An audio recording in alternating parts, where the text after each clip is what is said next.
Airports in Lagos and Abuja will resume domestic flights on Wednesday, July the 8th, while the Kano, Port Harcourt, Owerri and Maiduguri airports will follow on July the 11th. Hadi Sirika, the Minister of Aviation, tweeted that other airports will resume on July the 15th, adding that the date of resumption for operations at international airports will be announced in due course. Joining me to discuss this is the CEO of Aero Contractors, Captain Ado Sanusi. Good morning to you, sir. Welcome to the show. I first want to ask you if you are satisfied with the pace at which we've arrived where we are now, to where domestic flights can now resume, at least Lagos and Abuja on the 8th, and then others on the 11th, and so on the 15th to follow. Are you satisfied with the pace that has gotten us here? Yes. Good morning, and thank you for having me. We have to commend the Nigerian Civil Aviation Authority, the Ministry of Aviation, for cautiously opening the aviation industry. I use the word cautiously because aviation is quite a very complicated industry, and we have to open it in a way that we have to get it right, because we don't want to open and then close it. And I believe the easing of the interstate movement, and then the mentioning of 2 airports being open, and behind the scene, the Nigerian Civil Aviation Authority have laid out some protocols that the airlines must follow before they can start flying to ensure that we get it right. So I'm very, very satisfied with the process we have followed. The airlines on their part have taken a 3-layered approach to make sure that when a passenger sits inside his bed, they are very safe, and the risk of spreading COVID-19 inside is to even 0. So I'm very satisfied, and I'm very confident that we are flying back into the sky, and we are flying safe, and we are also not spreading the COVID-19. Thank you for that, sir. Now, but just to follow up, could this have been done faster? I asked this, and of course, the caution, what you said about caution, the complexities of the aviation business, very well noted. You mentioned the protocols that were put in place by the Nigerian Civil Aviation Authority. We actually we've had officials from there. We've talked to them about those protocols. They were released about 2 or 3 weeks ago. So just as a follow-up, you're satisfied with the pace, but I just want to ask, could it have been done a little faster compared to other climes where flights have already resumed? No, I think we have a peculiar nature, and I believe what we did is very good. And I believe that of course, there will be room for improvements, but the phase at which we started the aviation is commendable. Bearing in mind, those places never close their aviation industry.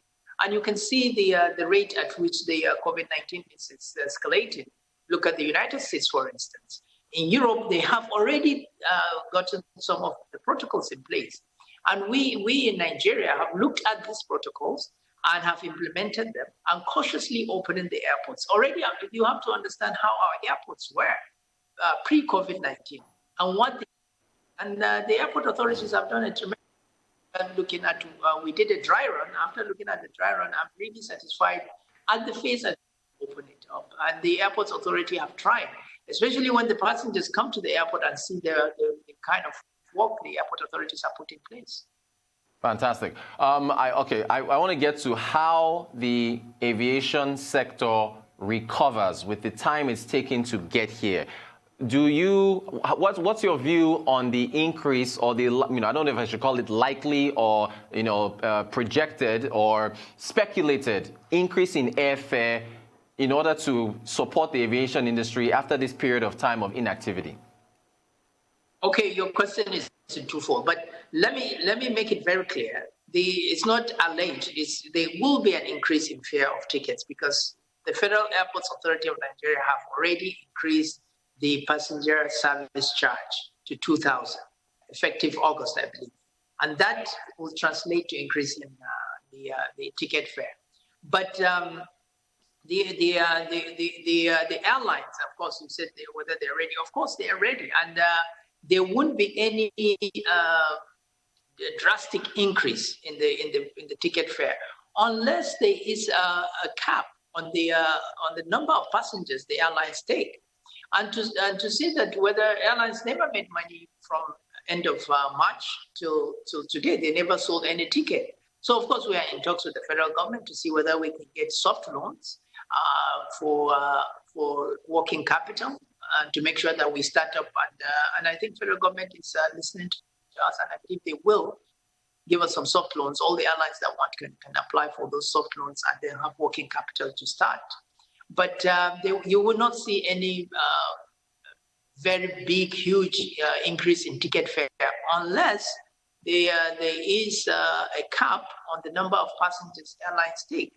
And let me make it clear here that in a single aisle airplane, people are suggesting that we block the center seat. People are suggesting that we try and maintain physical distancing. That is, I would say, emotions, psychological, because World Health Organization have given the guidelines that you must maintain 2 meters. And if you can't maintain 2 meters, then you must wear your mask.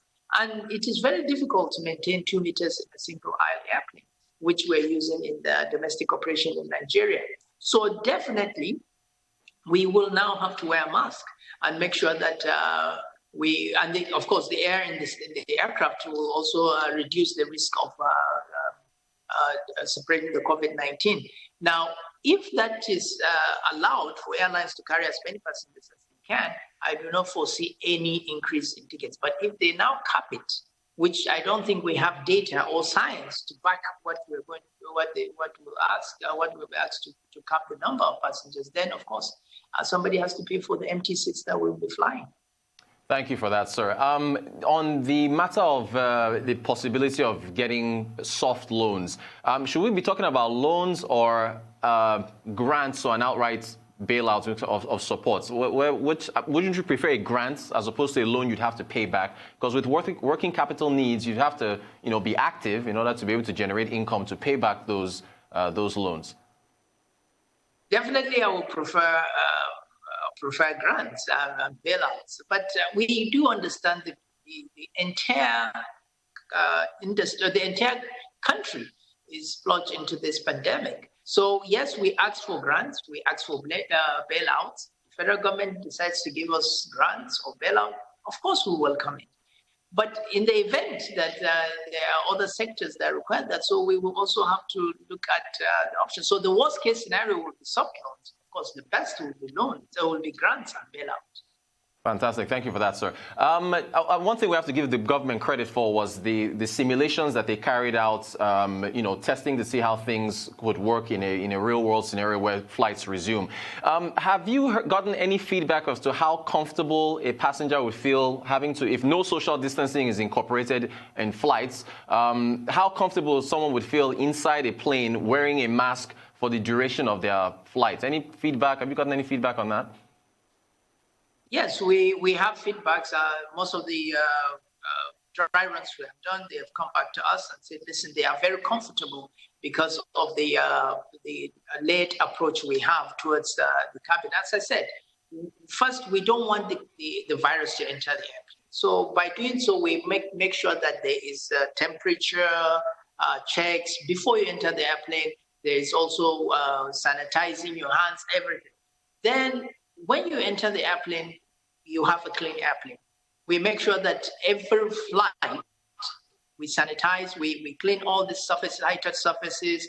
We also, the air in the airplane comes from the top and sucks out of the bottom. And we have about 4 HEPA filters that are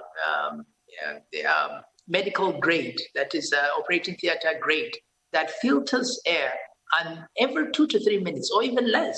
And also the quite chunk of the air that enters into the cabin is actually fresh air from the outside that is being pumped into the cabin, reducing the risk of in case there is an index passenger inside the cabin. So all that, and also the crew are being trained in the event that there is an index passenger. So the feedback we receive is that they are comfortable. And believe me, the aviation industry or the air transportation remains the safest means of travel. You have to understand, we have only 45 to 1 hour flight time. We're not going to serve food. There will be water in the seat pocket in front of you. There will be less contact with the passengers. Okay. So So 7-hour flight is just a 4 to 5 to 1 hour flight, maximum 1 hour 20. So it is. We do have to wrap up, Mr. Captain Sanusi. It's a pleasure having you on the program. Thank you for informing our viewers.